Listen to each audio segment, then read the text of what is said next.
Hi everyone. As you're aware, Carl is incapacitated at the moment, so we've got no editing abilities, which means that if I want to do a video like this, I've got to press record, say my piece, stop recording, and then just upload it. No graphics or editing.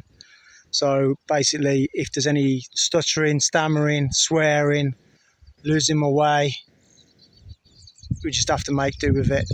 So all we can do at the moment. I just wanted to talk a little bit about Andy Burnham, the man of the moment. He's just been crowned PM without so much as a Labour leadership election, let alone any kind of election of the people. At the moment, the only people that have voted Andy Burnham in are those constituents in Makefield. Not all of them, obviously, but you know who you are, and it seems what's probably going to come down the road, whatever's going to come down the road with Burnham, that's on you guys. Makefield, that's on you guys. You voted for him. You put us in this position, so it's on you. A couple of weeks ago, remember I said if Burnham's smart, he'll get in and he'll start rowing back on some of the policies that Starmer was initiating, this dark path, this dark dystopian path that Starmer put this country on. He'd start rowing back on that. And lo and behold, a couple of briefings last weekend before Burnham was appointed. We're going to start drilling again in the North Sea. We're going to scrap the digital ID rollout. Two absolutely fantastic pieces of news, but make no mistake about it, this is just a kick in the can down the road. Andy Burnham works for the same people that Boris Johnson, Rishi Sunak, Keir Starmer work for. He's going to be implementing the same policies, and all that he's doing at the moment with this, and it's clever, it's what, it's what I said he'd do if he was smart.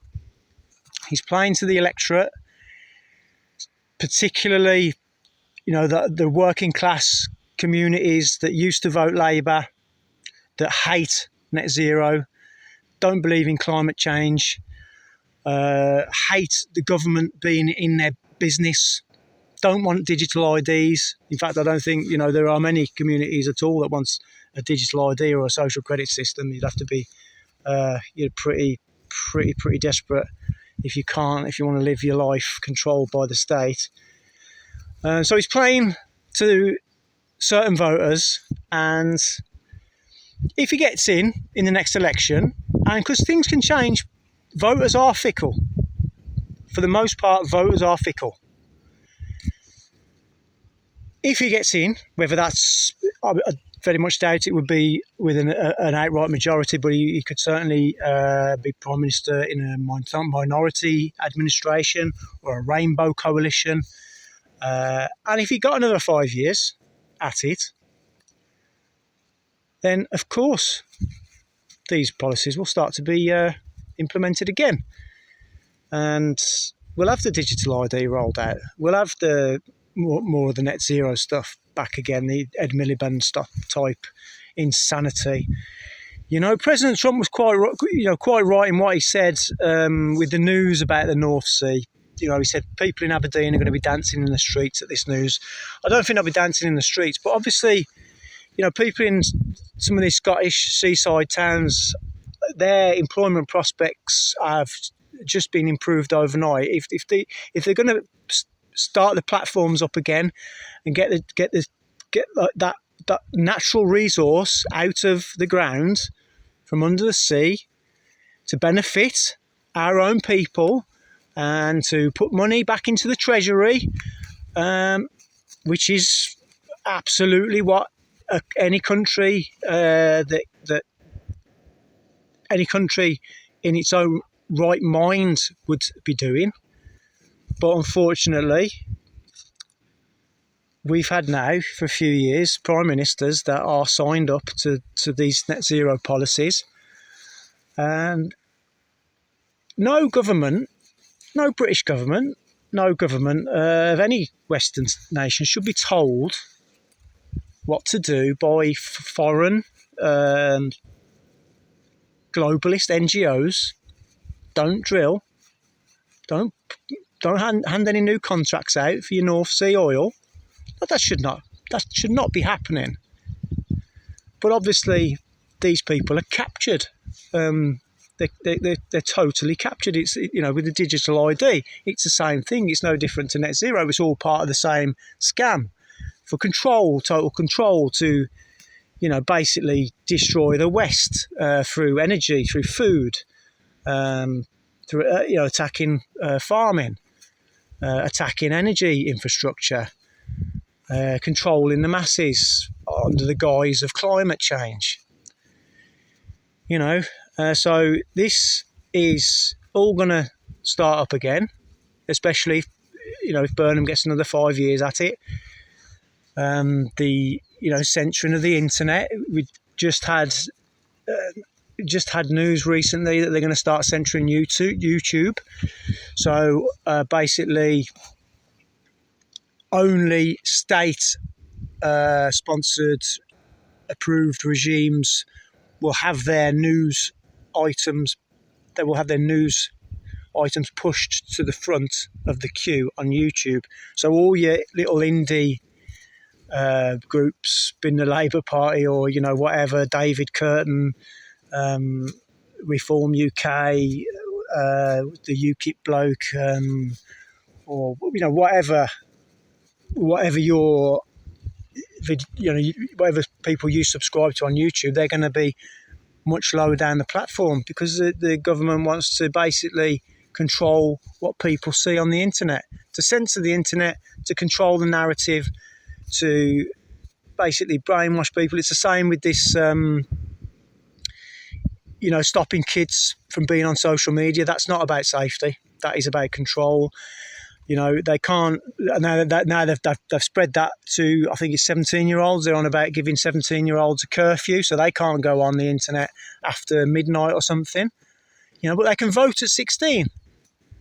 And all that is about is basically brainwashing the kids with only state-approved broadcasting, so that they can only form one opinion before they get to make that decision when they're 16, and they'll end up voting for, well, the hope was that they'd vote for Labour, but obviously they're going to vote Green, aren't they? Which is just as bad, because the Green Party is obviously going to implement net zero without any input from globalism whatsoever. They don't need any foreign interference to get going on all that dystopian rubbish.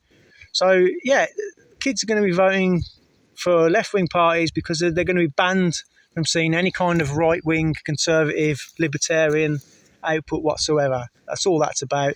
It's about controlling the internet and stopping people from shaping their own opinions, from deploying critical thinking and asking questions. Same with the fact checkers, the fact checking that we've had, all through the last few years on various social media platforms. And don't be surprised if X is banned at some point. They're desperate to do it. They're desperate to restrict it somehow, or just get rid of it altogether. And obviously people, the sale of VPNs is going through the roof now. So now they're talking about banning VPNs. This is tyranny. This is absolute tyranny, what's happening to our country, especially in the last 2 years under Starmer.